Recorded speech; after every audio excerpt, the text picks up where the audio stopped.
This is the Balanced Growth Show with Dr. Travis Perry, helping successful business professionals like you achieve balance in their lives.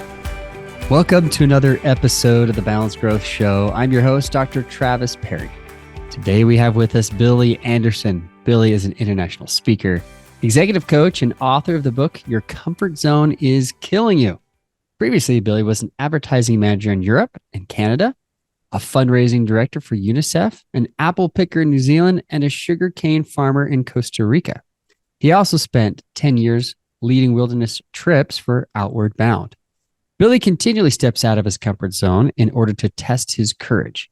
He has jumped out of an airplane exactly 101 times. He has traveled to over 40 countries, including running with the bulls in Spain and swimming with sharks in South America. And he's scared of exactly the same things as everyone else: failure, looking stupid, and not being liked. Billy, welcome to the Balanced Growth Show. Thank you. Happy to be here. Absolutely, man. Yeah, I love your intro, and I love getting to know you, the pre-show, and the conversations we've had to this point. You walk your walk. I mean, essentially, we're all dealing with fear in some form or fashion. We talk about this in my book, Achieving Balance. It's the last chapter. We talk about fears, and some are real, and some are, quite honestly, subconscious things we just have to get past. But before we jump into balance and how fears are part of this, and we're going to get into that a little bit, tell us, how'd you go from, sugarcane, farmer and apple picker to international speaker, coach, and author? That Right. So where do I start? There's a few things. One of my values is still adventure. And so that was the apple picking, that was the sugarcane farming. But what I'm more focused on now, and this is definitely balance related, which is, adventure at home, right? I mean, traveling and having adventures around the world your whole life, it's feasible, but if you want to have a family or any of that stuff. So it's more of the inward adventures. And like you mentioned, being more courageous, and all of that. So I still like outward adventures, going on trips, doing things I've never done before. But it's more about, hang on, is that an escape? And is there more adventure, courage, balance that I can find in myself or at home or with my clients? Actually, I get a lot of adventure from helping my clients. Yeah, I love it. So, I mean, really, it's kind of this shift that's happened later in your life. Hey, I'm getting adventure here with my own family. Tell us a little bit about your family. Tell us about wife and kids. What ages and stuff. Sure. So, wife, it's our 10th anniversary tomorrow. Whoa, nice! Congrats. Thank you. I got to wrap that present tonight. And then we were together for 5 years before that, so 15 years. And then we were never, ever, ever going to have kids. And then we changed our mind 3 years ago. So she's 2 and a bit. Her name is Harley. Cute. Yeah, let's talk about balance, right? I mean, you got a whack of kids, so I can't complain. I don't feel like I can complain for a second about having one. But it's something happens when you have a child, and especially the first child. So, I mean, I'm getting this story of a guy who's adventuring, running around really around the world and country, doing awesome adventures, settles down, decides, even though you don't want to have children initially, that we're going to have a child. How has that changed your sense of balance? Sure. Yeah, it's even, I think about it sometimes in terms of fun versus fulfillment, or happiness versus contentment. And those outward adventures are more fun and they make me happier, but fulfillment and contentment is with me and at home, and the people in my life. And it's so funny. You said our emotions are such good teachers, and you just said, so then you settled down, and right away I was like, I don't like that term. And I had to figure that out. Like, I had this fear of looking like I was settling down, and it all comes back to wanting to belong, wanting to be liked. And I've always been an adrenaline junkie, and people kind of looked up to that. And, oh, Billy's cool. Do you hear Billy? What Billy's doing? Oh my gosh, what's Billy doing? And I realized that my fear of settling down wasn't really my fear of settling down. It was fear of what will people think of me if I settle down. So I had to figure that out before marriage was ever going to happen, and I had to figure that out well before I was going to have a kid. But of course, we learn to manage our fears. We don't conquer them, I don't think. And so it still tweaks me when you say that, right? But right away, I'm like, no, remember, that's the little you. That's the young you who wanted to impress everybody. Does that make sense? Yeah, I mean, I'm dying over here, but yes, absolutely. It's exactly it. I mean, we kind of go from being, teenage, adolescent to just, really enjoys the adrenaline. It sounds like, I can see you with a Red Bull, shirt and a cape, jumping off Amazing. the cliff with the whole, outfit there. And I would love that too. But like the first thing I think of is I have 7 children. Like, do I have enough life insurance? Like my wife would just be, so, it's there, that starts to hit, before I do anything. When I go downhill on a mountain bike, like I navigate things much differently now than I did when I was 17. Right. I still have, like, I'm still fit and I'm still with it and my mind's there and my body can do it. But my mind is like, yeah, do you really want to do that? You really Right. want to hit that 15-foot tabletop? So, I Yeah. mean, it's a different feel now that I know that most psychologically studying, psychology and stuff, that most men, they have a very big change when they get married, but more importantly, when they have their very first child. So Right. it's interesting that you talk about that. That's still like, it's still in you. Like you're still Billy. You're Oh still yeah, Billy, of the course. adrenaline junkie, but now you're Billy the dad too. Yeah. And this changes things. So why is it important now that you're a father and husband to grow your business with keeping that balance in mind, those priorities in mind of your family? Sure. Yeah.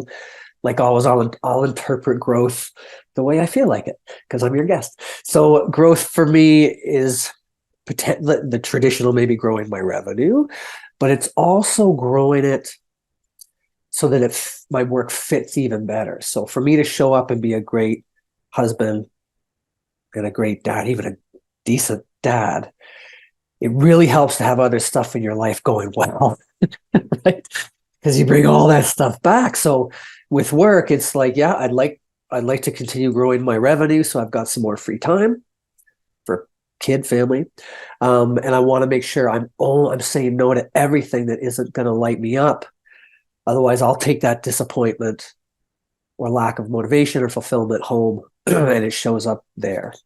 So yeah, revenue. I mean, fun, fulfillment, and finance is how I look at growth. I kind of want all three. And one is all usually doing better than the rest, or they move around. But yeah, fun, finance, and fulfillment are the three things. That's what growth would be those. Yeah, I love it. Yeah, it's kind of a loaded question. Growth should happen really in every aspect of your life, some form or fashion. So I like that you look at it holistically, and that yeah, it fits in to your lifestyle versus some people, their business is the lifestyle, right? It's what they Yeah. care about the most. So I love that that's part of who you are, more of what I call life balance instead of work-life balance. So I love that. Yeah. As an entrepreneur, so tell us what have you done? I mean, obviously you're an executive coach, you're an author, you're a speaker. How have you been able to build these brands, this business for you yourself? What have you done marketing wise? What have you done to build that business? Sure. So the easiest way to answer that is marketing wise, for sure, I have not done enough. And so that's where the opportunity lies. But, excuse me, within the journey, it's, focusing on the stuff that lights you up. And what lights me up is being in front of people. And so it's always, okay, how can being in front of people be my marketing? And maybe get help with the other stuff, or just, for me, it's just conversations. I mean, all the work I'm doing, it's really all coming from referral, especially the speaking. And so it's just, how do I keep having conversations? How do I stay top of mind? Again, in a way that aligns with my strengths. So conversations and having fun. One of my values is fun. I recently changed it to play. it's even more meaningful for me. So I'll send, for example, stay top of mind with a client. I'll put in my calendar when to reach out again. I know one thing they're interested in. I'll find something about that. I'll send it out, or I'll just send them a joke. And the purpose is to stay top of mind. But what's beautiful about it is I like entertaining people. So even if I never hear from them again, I know I've added something to their life. So it's really finding a way to make it my own way. Does that make sense? I don't even remember what the question was. You did. Tell me if I'm way off. No, you're not. I love it. Okay. Like, everybody has their unique thing, and I love hearing from guests, like, how have they grown their business? What is working? What I'm hearing from you is you're doing what's working for you, and it's part of your personality. So Russell Brunson, who I think he's one of the greatest marketing minds in the world, he calls it the attractive character. Okay. He says people buy from brands, but they actually buy more from the people who represent the brand. 100%. So, as I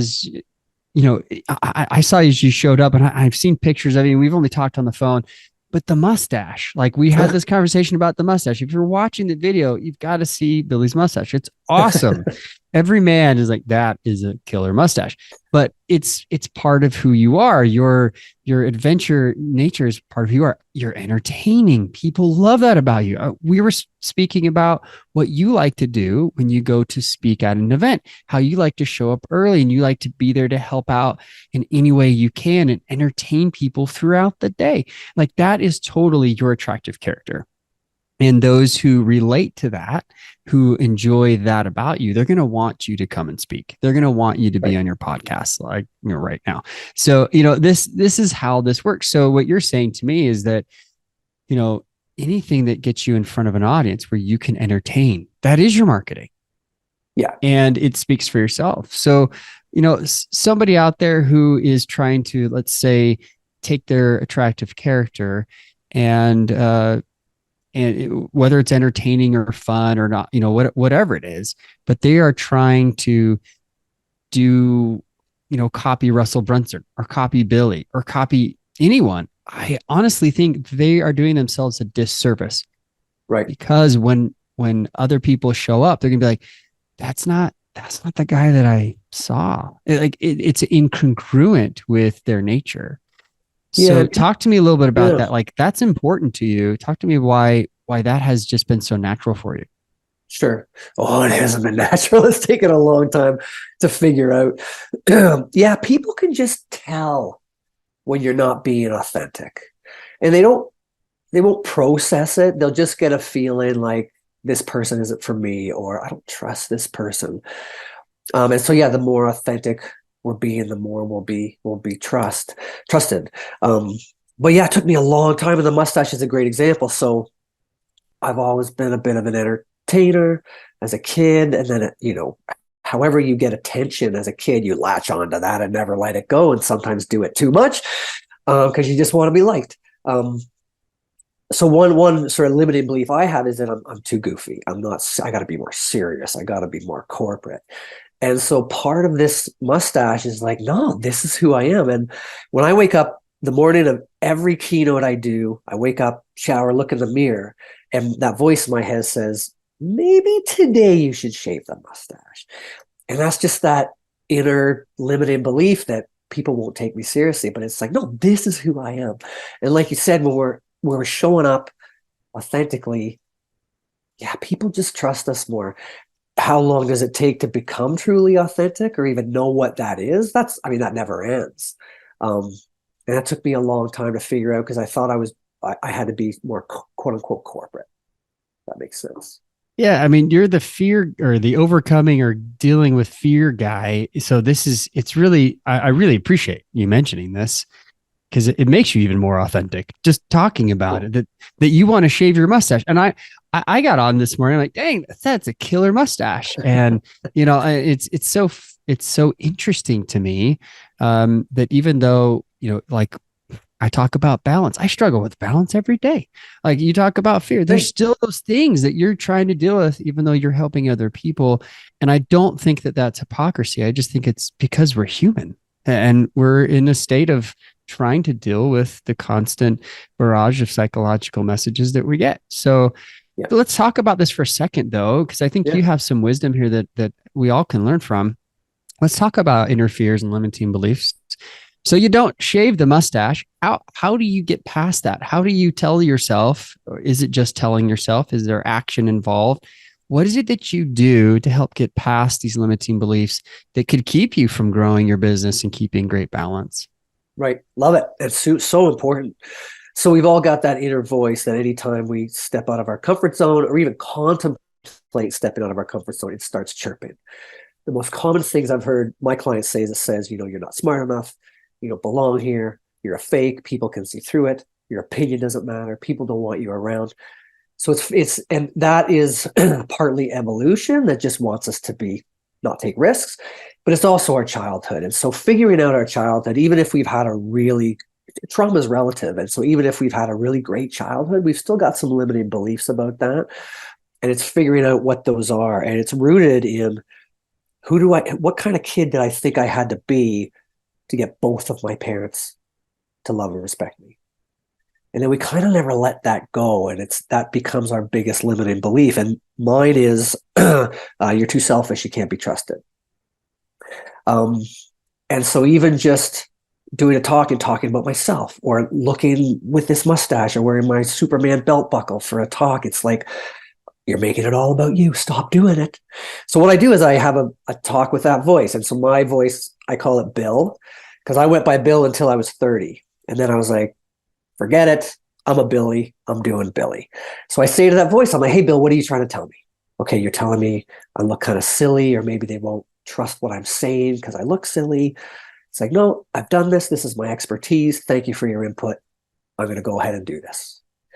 And I find that voice starts to quiet down, because otherwise that inner voice is like a kid. If you ignore it, it talks louder. And so you just want to listen to it. And I find that 10% of the time it'll be right. You're biting off more than you can chew, but most of the time it's just that inner kid. What does it make sense? What doesn't make sense? Yeah, no, I think there's a lot to be said about that. Most people, when I try to talk to them about their fears and where they come from, there's a lot that happens in adolescence, teenage, Yep. years, and even as a child that kind of is manifested from that. And I think you're right. Most of it comes from family of origin. Yeah. In fact, after my psych degree, I realized in my last class, I was like, oh my goodness, I have to do another degree. I was either going to do another degree, a master's in marriage and family, or a PhD. Oh. And so I'm not trying to make this all about me, because I feel you right now. I'm like, but it relates, because I really was like, my goodness, most of the stuff I've dealt with when it comes to helping people overcome fears comes from their family. I need to learn more about family. So I did a PhD in family and human development, and that really helped me understand family systems and dynamics and all the things that go in there. So I can't, agree with you more on this. What I've seen personally in my coaching is that, yes, as we kind of go down these, what I call the fear tree, and the roots of it, it's always in family, always. Yeah, it is. And it's really important for people to know that trauma is relative, right? Some people are like, oh, I have nothing to complain about. Look what happened to them. Or, oh my gosh, look what happened to them. That didn't happen to me. It's like, well, you have to measure it all from your own experience. And you could have had a great childhood, but there's still going to be stuff, or teenage years, but especially the childhood, there's going to be stuff no matter what. No matter what. Yeah. So, we'll talk more about this, because I think you write about this in your book. Your comfort zone is killing you, correct? Yes. Yeah.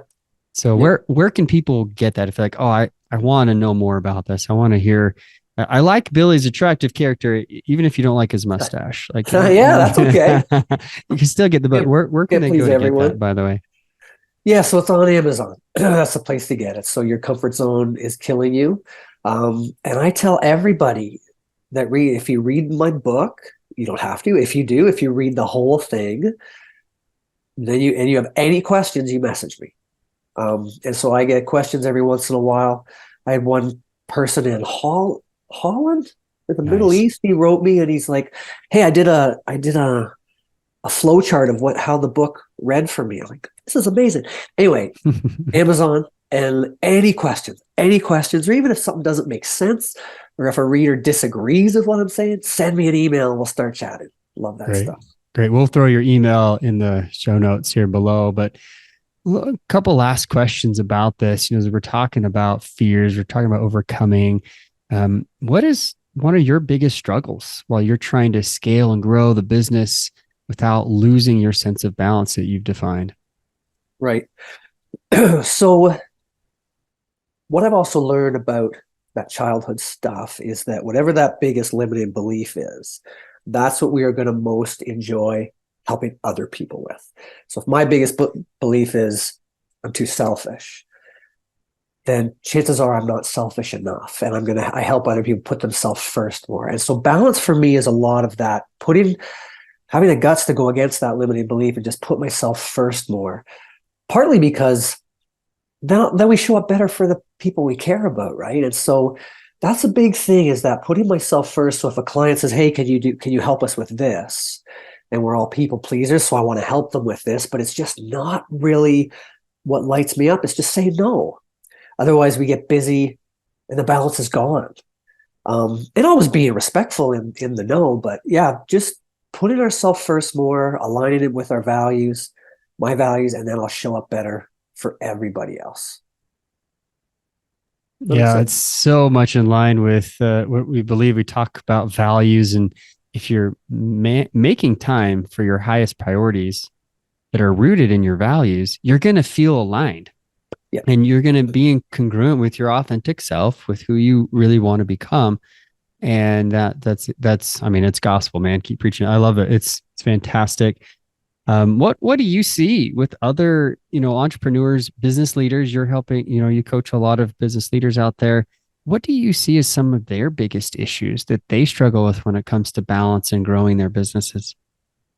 Yeah, so the first thing that comes to mind is just this belief, and I have it too. I have to constantly check myself, is that you can't be successful unless you're really busy. And there's no getting around hard work. We have to work hard no matter what. But yeah,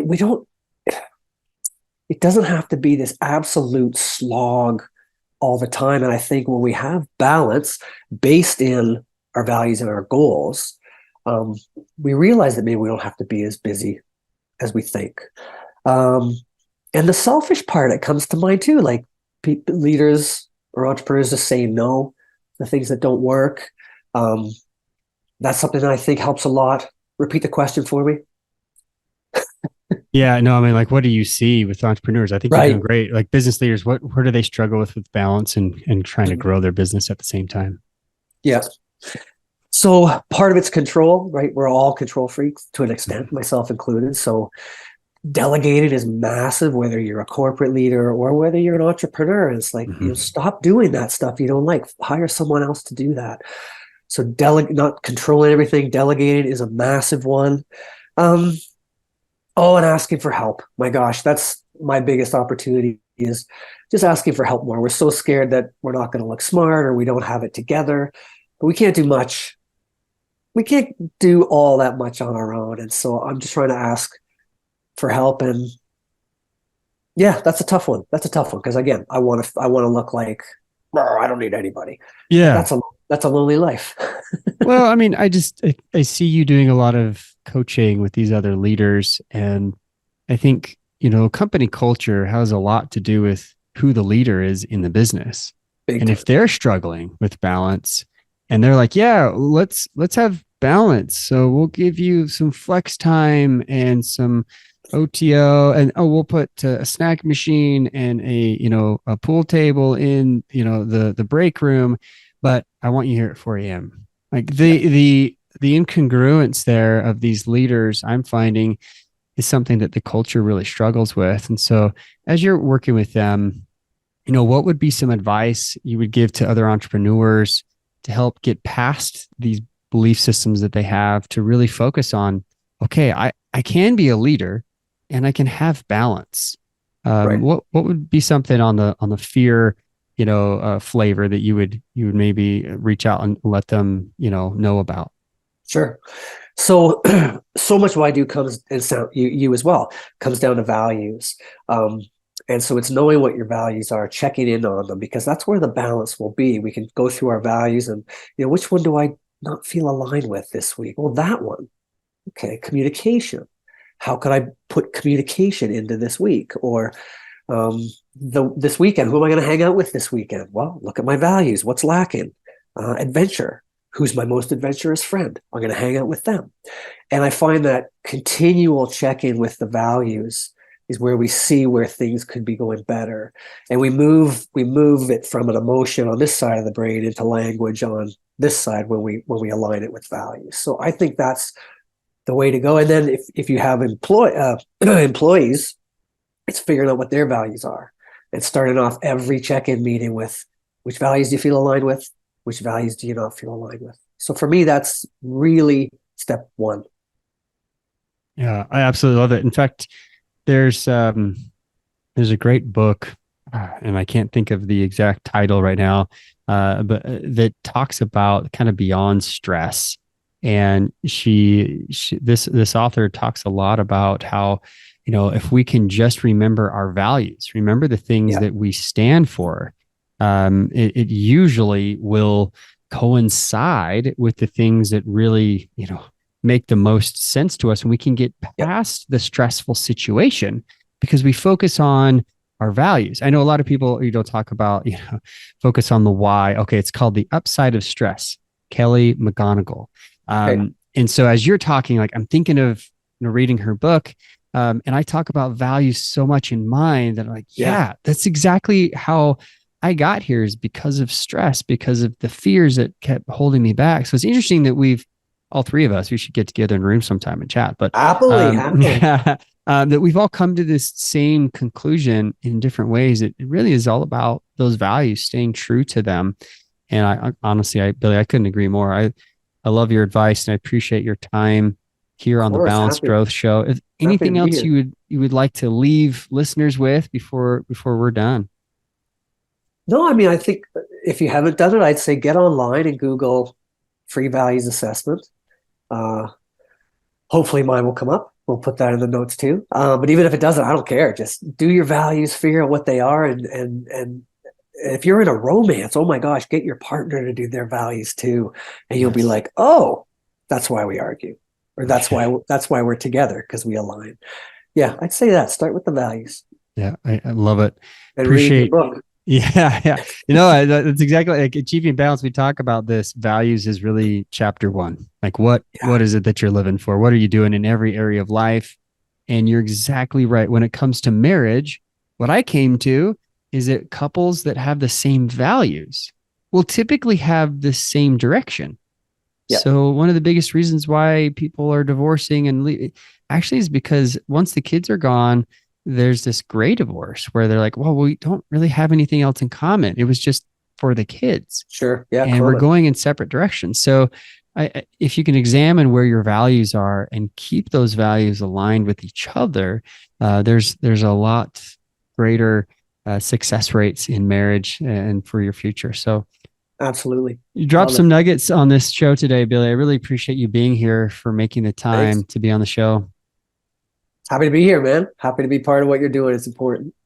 Thank you very much. And for listeners out there, like, subscribe, share, give us great reviews, help light this topic up, because it's an important topic for so many people out there struggling, getting past their fears so they can have better balance. And remember, until next time, live life on purpose.